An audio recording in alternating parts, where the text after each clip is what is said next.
Hello, coffee makers, not coffee takers. He is Dr. Joseph Burt Miller Jr., and I am the Master Server Arms Alfredzo B. Nash Jr., and we are the hosts of the Cyber Coffee Hour. We are two cyber experts from Mount Vernon, New York, sharing with you our experiences in the field and also the experiences of others so we all can learn, evaluate, and eliminate ultimately realize that we are all belong in this space.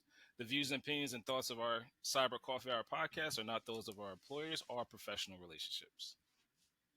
How are you doing today, Joseph? What? I'm doing great, man. You know what? This is the first, and this is the first episode for the pod, and what I take from this, given we already have a library of outtakes already. So what I'm learning so far is that this is definitely a learning process, and we'll just get better with time. So I'm gonna give myself some grace. I'm gonna give you some grace. Chris, I hope you give us some grace. And to our audience, yes, we have special guests with us today, Miss Ciera Rogers. She is the innovator of the Protective Mouth Grill. So we're gonna sit back, have some coffee, relax, just have a conversation, just learn more about her and her story, and maybe learn some other things that what she does and everything like that. So hopefully, at the end of this, you learn something new about her. But before that, we have an article because this is the cyber coffee hour. So we're going to focus on the cyber part first before we have a conversation with Chris. So, Alfredzo, you want to start us off? Yeah, so I want to talk a little bit about an article I saw on MSSPalert.com. Particularly, there was a mention of the SEC stepping in to regulate breach reporting for public companies. This report is pretty much high stakes for all of us out there dealing with cyber risk management, governance risk, and cyber incidents, and we will include it in the show notes. And I really thought it was something that we should open with as well. For me, I think this is a level up, like I like to say, mistakes in putting those incident reports or those breach incident reports into what was usually a fiscal 8K report. So for me, I think the risk conversations get a little easier. But I wanted to hear from you and our audience on those opinions as well. Yeah. So going from the article, and I don't want to bore our audience with the full article, but there are some parts of this I did want to make sure I have share that's accurate here. The SEC disclosure, give a little background on it. So the new regulation goes into effect approximately 5 months since the SEC voted on to approve the rule 3-2 along party lines. So it requires registrants to report a security incident in an 8K document within 4 business days, and also disclose on an annual basis material information regarding the cybersecurity, risk management, strategy, and governance to better inform investors. Before this regulation, there have been no federal breach disclosure law that explicitly standardized the particulars. Um, Wow. so yeah, Inform the investors is what caught me. I never heard of that in the last 10-year run in my career. And I think the stress also gets heard going forward on the breach incident report. I've never seen that in my history as a professional, so I'm very on the fence, but anxious to see what comes out of it. It's something that I would say is right timed and right keyed for our industry. right. Um, just another highlight from this article here. So, in regards to MSSPs, MSPs stating that they need to evaluate risk. So, and this is a quote from Wayne Selk from CompTIA. It says both types of providers should be looking through the risk lens for sure, not only internally first, but also with their clients. Um, and again, Mr. Wayne Selk from CompTIA, Security Programs Vice President. Um, and also and I quote, for those to whom this rule applies, I suspect they'll be evaluating the risks from their clients more. So none of this comes without difficult questions. What stands out so far is the seemingly ubiquitous issue of what counts as material. Right. And then that risk lens, right? We can't let the monetary investment skew the risk acceptance or remediation of certain incidents, right? So I heard that from the article, and I also hear that the data might, looking at the article again, there might be a means to enrich that data and reporting from companies to the regulator, right? So I think that's a huge and specifically I'm a fanboy of the MSPs, MSSPs. I think that it gives them a good revenue opportunity to ensure that that report is mint and clean, going to the regulator. So I definitely could resonate with that from the MSSP side. I'll just wait to hear back from the article to see what that brings in the near future, because it's big. I don't think I've heard anyone discuss it yet, so I thought we'll bring it up on our show. Absolutely. And to kind of piggyback on what you said regarding the revenue, um, so from the article it states that what may have served as a prelude to a use case for the incident material reporting regulation last March, software company Blackbaud agreed to pay $3 million to settle charges it made misleading disclosures about a 2020 ransomware attack that impacted some 13,000 customers. Wow. Uh, yeah. Yeah. In July 2020, the South Carolina-based provider of donor data management software disclosed a ransomware attack and said the attacker had not accessed bank account information or social security numbers of donors when it had in fact accessed and exfiltrated that data. How upset would you be to learn Look, that you I'm get not gonna one comment. story?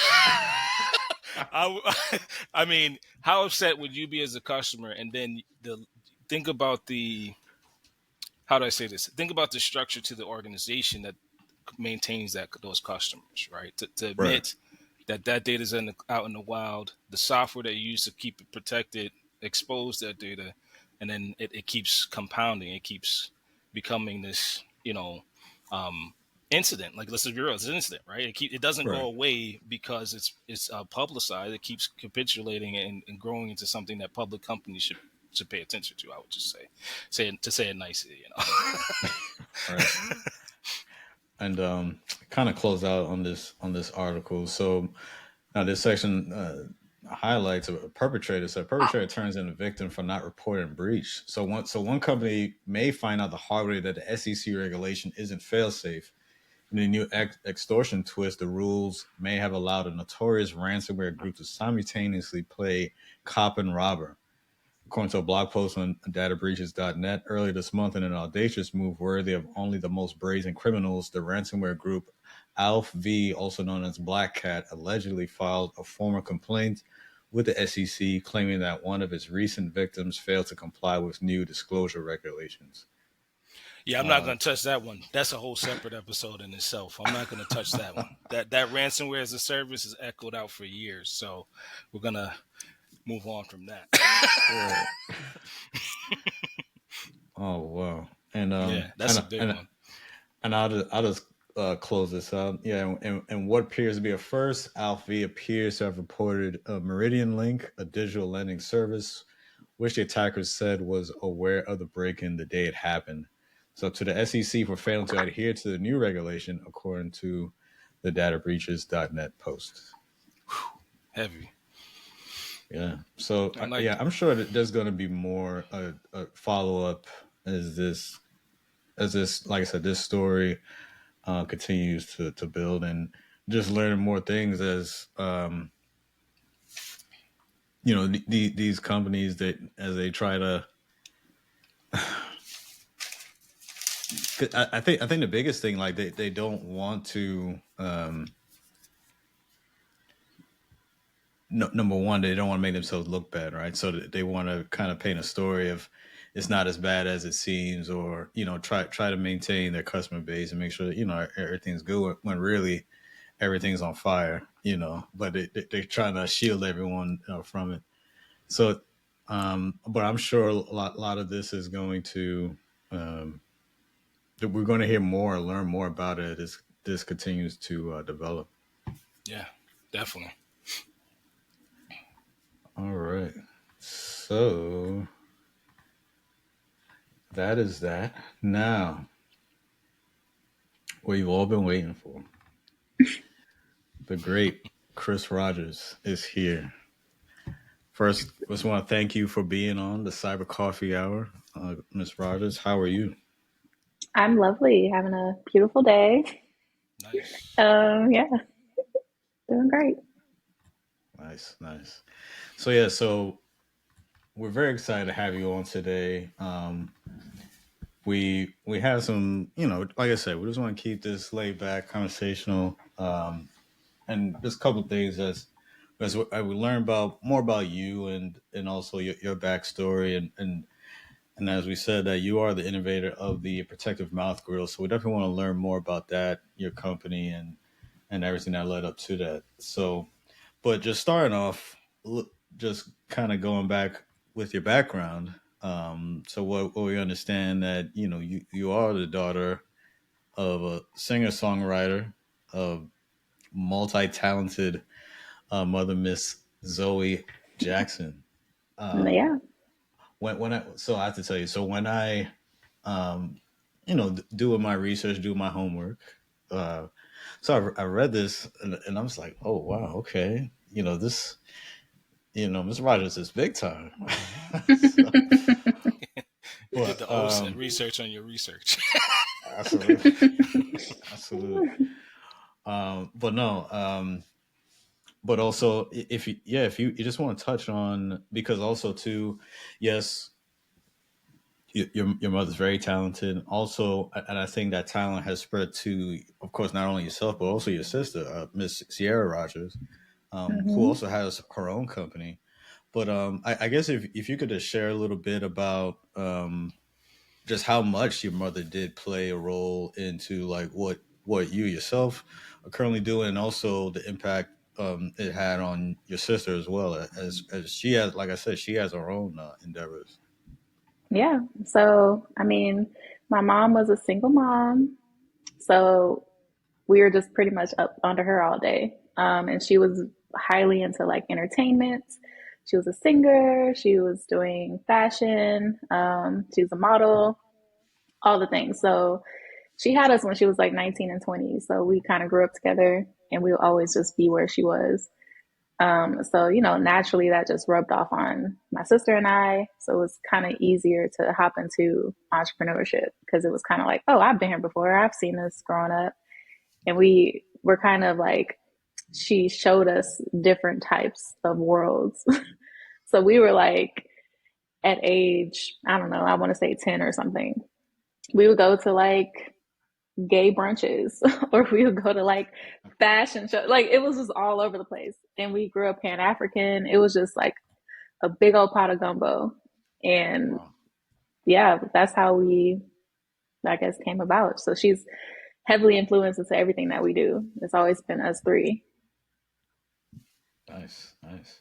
Yeah, Um, so with that, with your upbringing, so I understand you grew up in Houston, Texas. I sure did. I grew up in Nice. Third Ward, Texas, baby. Okay. You Nice. gotta add the baby. Yeah. Right. Yeah, I grew up in Third Ward, and many people know that's where Beyonce is from, and Solange, and all of them. So I actually, this is a little secret. I initially got my following on Instagram by doing impersonations of Beyonce. Oh Really? But wow, that's cool. I'm like, it comes so easy because we're all from the same place. So all you got to Right. do is just like lower your Wait, voice or something. did y'all two And no, grow up together, or like were no, y'all no, no, neighbors? Or? no, Oh, okay. no, no. I mean, when they were coming up, I was like very, very young, so I would run into them different places. But at the time, I'm just a child. I'm like, oh, cool Nice. girls. So could you Wow. Yeah. touch on that a little bit too? How did I guess how did where you're from influence your pursuit and career today? Like how did that influence your sense of entrepreneurship? What struggles you may have had, any adversities you may have overcome? How did that influence where you got today, or where you are today? Excuse me. I feel like just being my natural self has set me apart from so many other people. So just being from this place that I'm from, like we grew up in project row houses type stuff, like in the hood, but I call it the nice hood because it wasn't like crazy hood. It was just like everybody hood for no reason. But I mean, I still incorporate that into my daily life. Like I've never changed who I was just to like fit in or anything. And I think that truly just sets me apart. And just being a part of those things, seeing the things that I saw, like understanding how communities like that just live in poverty, just naturally eating the wrong shit. Sorry, eating the wrong stuff. Can We'll I put the curse on E. here? Yeah, we'll put the E Uh, for explicit. Don't worry about it. yeah, yeah, We'll carry it. My bad. We'll deal it's with all that good. later. My bad. It's all good. Feel free. Be comfortable. That's it. Yeah, but just indulging myself in that, I call it a culture. Um, it's been easy to set myself apart in this world. Right. So, so we were talking about from Houston. You also so understand, yeah, grew up in Texas, Houston, Texas, moved to LA. Um, Now, with that, you started off pursuing a career in songwriting. So, but can you tell us a bit about that? Because I know you started with that, but then you kind of fell out of love with that, and maybe you can Hmm. share a bit about that. So And if I've you don't mind, always, oh, sorry. go ahead. No, go What are ahead. some of the culture shocks between Houston and LA too? On top of that, because I I will we don't, say us East Coasters don't know. the very first thing that I was just like disgruntled with was the parking. Like there was no parking. Wow. Anyway, you got paper parking everywhere you go. And I'm like, what is this? What is this ghetto-ness? So that was a really big turn off for me. But aside from that, I mean, the biggest thing that has been amazing, it's like a fast track to reach your dreams. That's this place. Everywhere I go, I'm just like, LA has been a place for me, just financially, everything else. Like I can do anything I want here. So that's been great. Um, I forgot the first question. Yeah, yeah. So, yeah, I asking as you, yeah, like I said, moving from Houston, Texas to LA, pursuing your songwriting career, All but right. you had a change of heart, or I guess Yeah. if you could talk about that, what led to that, and what made you kind of pivot and move away from that career. So moving here, I kind of moved to kind of it was kind of like pick one. What you gonna do? What you want to do? Because I pretty much write, sing, I do almost everything. So I just chose songwriting. I was like, oh, okay, that's what I'm doing in the moment. So I got here and I was like, okay, I can do this. Kind of maybe sort of quickly learned how just dark that world is, like off bat. And then aside from that, I'm learning that people don't meet up till 9 p.m. And I'm like, I'm usually asleep by 7. So like, why does nobody meet at 6 a.m.? I don't understand. But anyway, it just didn't work for me, and I didn't like how you have to. Not that I don't want to work for it. It's just like I don't like the manner of work they make you do in the industry. So to me, I'm like, I don't I don't want this to become a job like that because it's more of a passion or not a passion, like a it's kind of like therapeutic for me, writing songs and singing and stuff. So I didn't want it to be tainted because of industry. So I was like, I'm out. Wow. Gotcha. Okay. So now, and I know we had touched this before, but um, just dabbling a little bit as we talking about just the music industry. But there were some notable names that you had worked with, or you know, done some work but didn't quite publish, if I'm not mistaken. Mm-hmm. You had worked with a couple artists. I believe Will I Am, if I'm not mistaken. Mm-hmm. Some others. Can Yeah. you share a little bit about that, like just what that experience was, and um, yeah, just how that was for you as you were, like I said, navigating through that career. Mm-hmm. So I was initially signed to someone named Rich Skills, and his artist at the time was Chanel West Coast. So through that relationship, I was writing for like Tyra Dallas Line, French Montana, just because I'm more like I don't write like love R&B songs. I'm like hip hop. Like I'm like Right. third ward. So I'm writing for French Montana and stuff. So rappers. So after that, I actually went viral for making a rap song, sorry, and a mixtape. But I did that because my followers were like, "Hey, why you need to put out some music?" So I did it, and I got a viral song out of it. It's called "Cut Up," so look at it. Look it I'll up check that. when you're done. We'll add that Yeah, to the show notes. yeah. Yeah. It was like the first rap song I've ever done, and then that's the one that went viral. It was funny. Anyway, so after a while, we started doing work with Will I Am, and Will I Am was like, "Oh, let me get Chris to like write on some other stuff." So I was doing that at the time, and he actually gave me my name with two S's, and I kept it. Oh, that's how it came to Oh, be. Very Yeah, cool. yeah, hmm Very cool. okay. Learn something today. Okay. So yeah. with that following, so now that's okay. So with that following, with the viral, followers on Instagram, the new alias, what was the inspiration for you to leave that industry now? Because now we talked about it before, but for our listeners, you eventually came, like you said, you didn't like the culture, you didn't like the industry, there was pressure on the job, I guess mindset, if you will. What was the hmm ultimate I had it moment to cause you to, pivot out of that industry into what else would you have done? I'll let you say. Well, I pretty much like the relationship I had with Rich. I had a contract, but some things kind of fell through. So I decided, okay, let me go get me a serving job. But I didn't want to do that. I didn't come here for that. So I gave myself about 2 weeks. I was like, I'm gonna figure it out. And with the new following and everything else, I just felt like, okay, people always, well, girls mostly, where'd you get that shirt from? Where'd you get that? And I was like, ding, okay. So I went to the Hmm. store or the wholesale, whatever, and I like got a pack of clothes to see if I could sell it. In the first month, I made 4,000, which serving I made 2,000. So easily, it was easy. I was like, okay, I'm now I know what to do. Now I know how to flip it. Now I know like what I can do to get out of serving pretty much. Got And it. then it got so fun that I was like, whatever, I'm leaving the music industry. Nice. So And so, so go ahead. no, sorry. No, so I was just gonna follow to say, so with that gave you the, I guess not only the experience but also the confidence to say, okay, this is something, um, you're gaining a different skill set that you could take that and apply it to something else hmm outside of doing the music.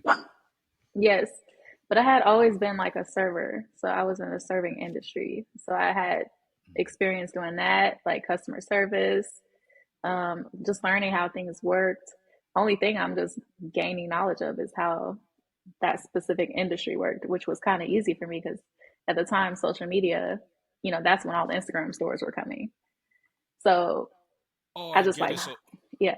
So going back, your following is what onboarded you. It sounds like you said online store, e-commerce store that hmm you were now facilitating the orders through, right? Is that the Yep. correct? Oh, that's epic. That's epic. I like that. So from that, now you have the e-commerce platform. You have the following from your previous venture, right? The studio venture, and now hmm you took it up to flipping into an online e-commerce presence and footprint. So Yep. what was that like for you, and how was that pivotal? How did you pivot from that? Like how did you use that to go forward into your additional innovation? Let's be real. Let's additional innovation from the e-commerce footprint. So it took me about what, 7, 8 years, to kind of get bored of it. But the whole time, whole time I'm like learning ecom. Like I'm like, okay, this is how you ship stuff. This is how you run a website. This is how you do promotional material. This is the whole time I'm learning things that I use now easily. So after 8 years, I just got to a point where I'm like, I don't like to mention that I own a clothing store online. And it made me feel Mm, embarrassed. It made me like, okay, well, what do you do? And I'm like, I have a clothing store online. And I'm just like, why do I feel like this saying that? I didn't want to feel like that Right. anymore. So I'm like real strict about if I'm not happy, then I cut it off and I find something else. So that's exactly nice. what I did in 2020 when the world shut down. I was like, this is the perfect time to pivot. So the clothing factories were closing and everything. So I couldn't even work. So at the time, I'm just like, okay, let me figure something else out. completely closed the store. And I was like, I did it once, I can do it again. So I just Well, like jumped into like creating mode, like creation mode. Like, what can I do? I was writing books, I was doing e-courses, I was like trying to step into more of like a business position, I guess. I don't know how to, whatever. Anyway, so after Yeah, a while, no, the I got idea you. came to me, yeah, where the protective mouth roll was born. And then I nice. So like, you yeah, completely shut that footprint down by this time. So this is yeah, 2020 coming out of the pandemic. You completely annihilated that e-commerce footprint.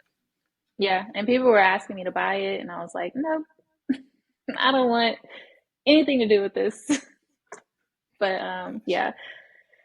So then I moved on, and now we're here. Yeah, nice. so and again, you are the innovator of the protective mouth grill, and so you made the transition from doing the e-commerce again as from the pandemic, and as you're figuring out your next steps, your next move. You go into 2021, starting the protective mouth grill. Um, like, can you just share just what were some of the influence or inspiration, or what prompted you to say, okay, this is the venture I want to pursue. This is what's needed. I was going through my brain from the front to the back. Like, what do you have in there? What do you have in there? And then I was like, I really want to do something that's never been done before. I want to do something that's cool. I want to do something that is also like it's helping people.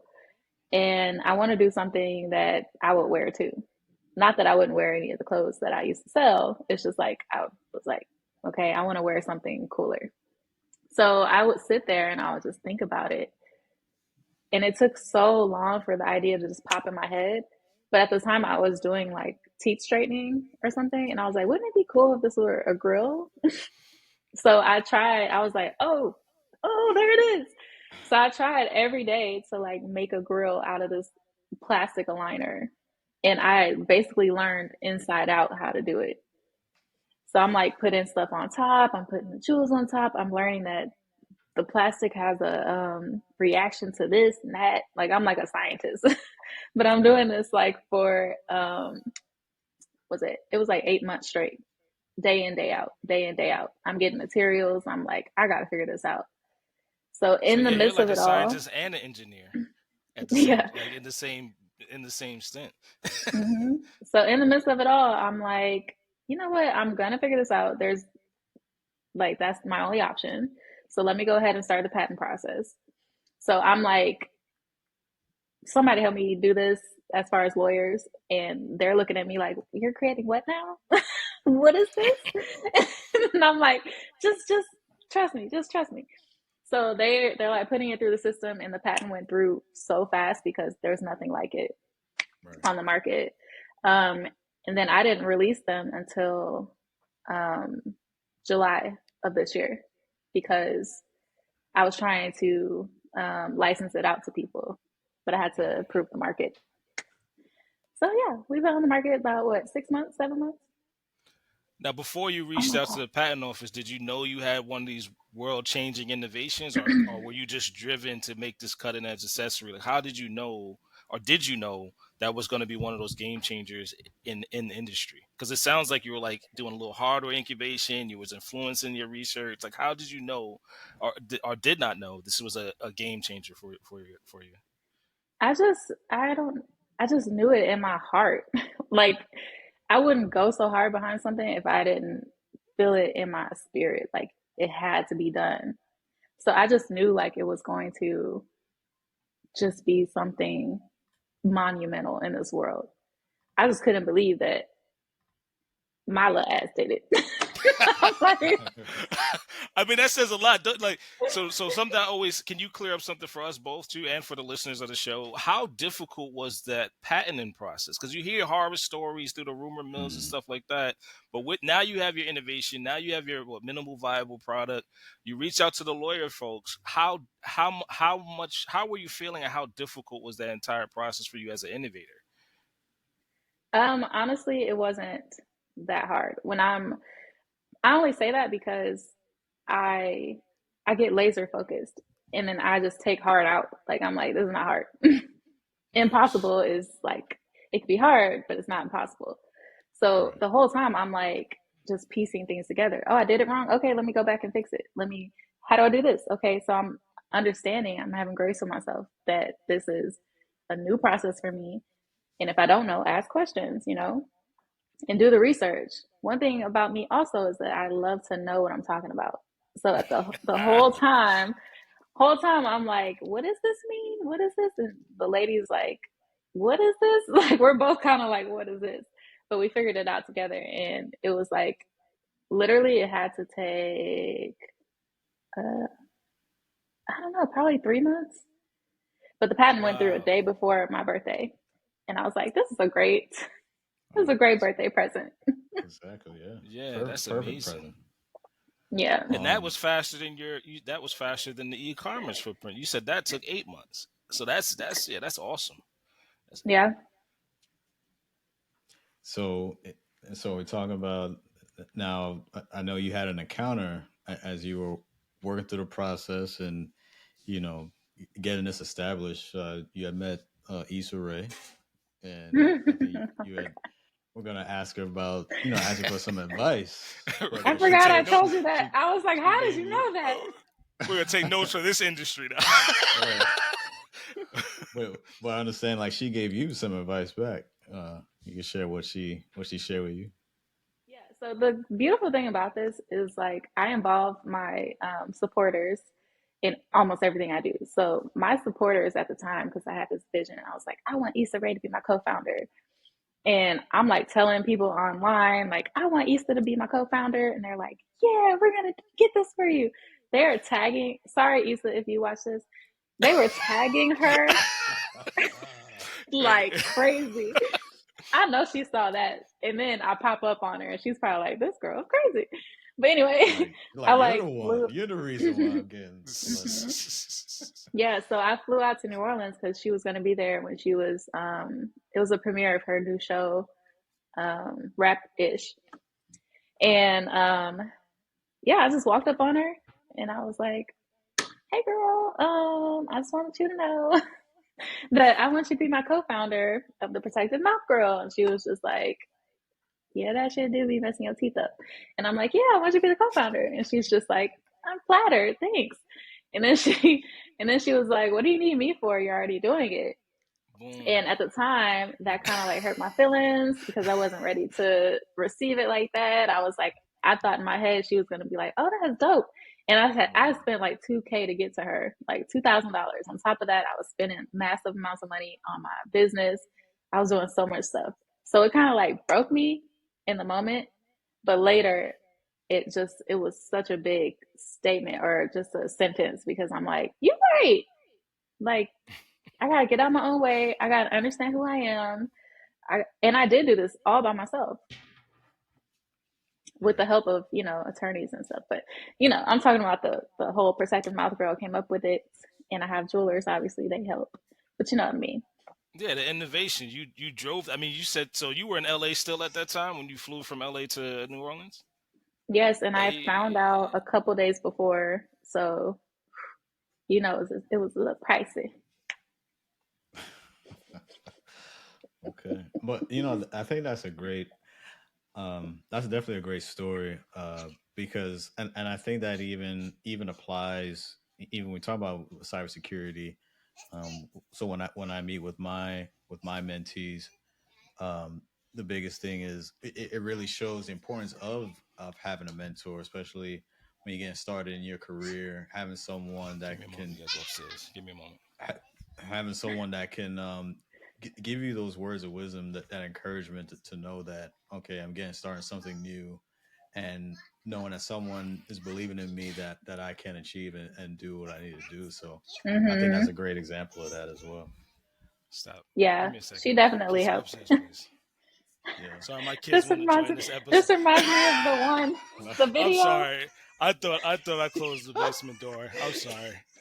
You remember the No. video when the person was Yeah, on she the read it. kids are Right. Yeah, when we had the meeting and then the kid read it, I went, Yeah, this is and part then of it, like, right? yeah. but then the kid got yanked out of the Yes. room, right? Yeah. Yeah, they did. Right. They did. Go ahead. Thank you. Thank you. Yeah, this is part of it. This is part of it. Yeah, yeah, Oh, that's so That beautiful. was imperative. That was yeah. that was Wait, the can you show that again? yeah, that was That was a the nice mini picture. the mini CISO has spoken. There you go. Aw, She needs me Nice. to approve our holiday decorations. that is See, so nice. see. Look, come on, man. Yeah. This now, ladies and gentlemen, this is what we do here in the Cyber Coffee Hour. This is not your average podcast. We have kids come through. We got drawings. You Right, know what I'm right. saying? We talk about protective mouth grills. We talk about cyber. Mhm. We're doing it all. We're talking about So the journey, yes, the hustle, Mhm. Mhm. absolutely, Hustle, the hustle. absolutely. the moves that have to be made in multiple industries, right? Your industry, especially. I mean, you flew to New Orleans to talk to a major influencer and I mean icon. Let's just call it what it is, right? Mhm. And to get that reassurance that you got it.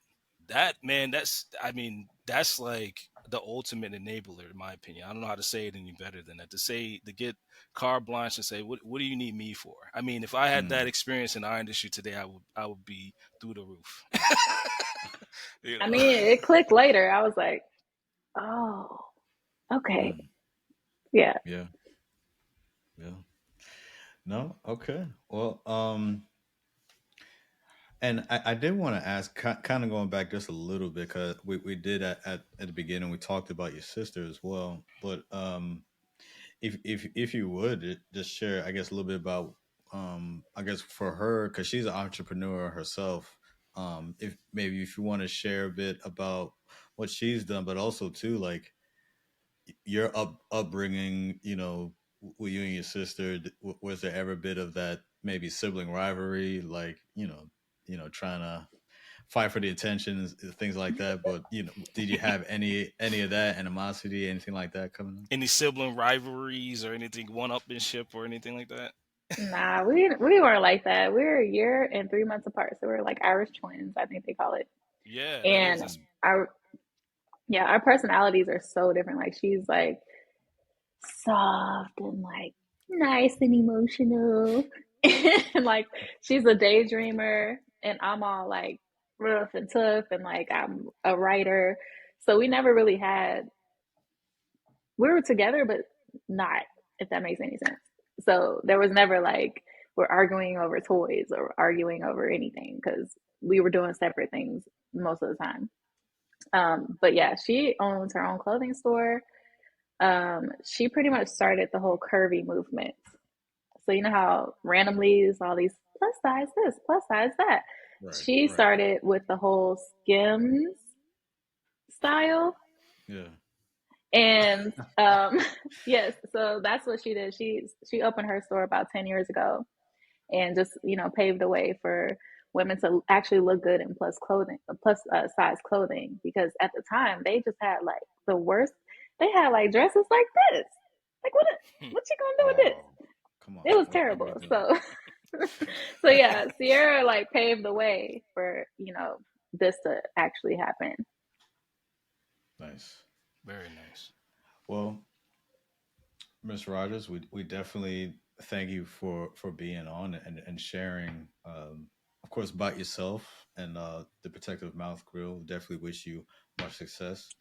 But as we get to starting to wind down a bit, just one outside of the business, and we want to know about you. Like, what does Chris like to do to unwind? Like what do you do in your free time to kick back? Like what are things you like to do to decompress? I love to eat. So if food is Nice. involved, I'm there. I spend a lot of money on food, I'll tell you that. And I like to just relax. Like my day to day is so like hardcore that I just like to Right. sleep or be lazy on the couch or be outside or have a nice glass of wine or just eat, and that makes me extremely happy, more happy than you could even imagine. Very simple. What Nice. type of wine? What type of wine you drink? Um, it Is it depends. red, So white? red. I'm more into petite Syrahs because it's the strongest grape. Oh, okay, okay. Nice. And more importantly, what is your favorite coffee preference? There we go. Well, Blue Mountain coffee is my Nice. fave. Ah, It's a Jamaican coffee. That's Yes, a yes, terrible yes. accent, but okay. See that song to my roots. So no, Hmm. that's yeah, no, that's great. Yeah, Blue Mountain Coffee. Um, Hmm. okay. Outside of that, like, I understand you're big into comics, if I'm not mistaken. I Oh, forgot I told you that. yeah, we Wait, did. We wait, did forget I that gotta piece. remember what I say. wait. We do our homework here in the Cyber Coffee Hour. That's right. That's what we do. Oh yes, We're gonna put links to and all the recommendations in the show notes as well. yes. So I love comics. I'm a newbie, so I don't really know too much, but I know enough. And I'm like, wow, this world is just amazing. Now, every time I watch a movie, I'm like, did this start as a comic book? So I'll like Right, go search it, look Yeah. it up. right. Um, but yeah, I am writing a comic. Well, I already wrote it, but I'm getting one made, and it's called Lunar Sun, and I'm so Okay. excited about it. But yeah, I'm a newbie, so I don't want to say too much because I don't know what I'm talking about. And y'all know I like to know what I'm talking about. Right, Right. right. No, but I think that's exciting, because I have my stack of comics.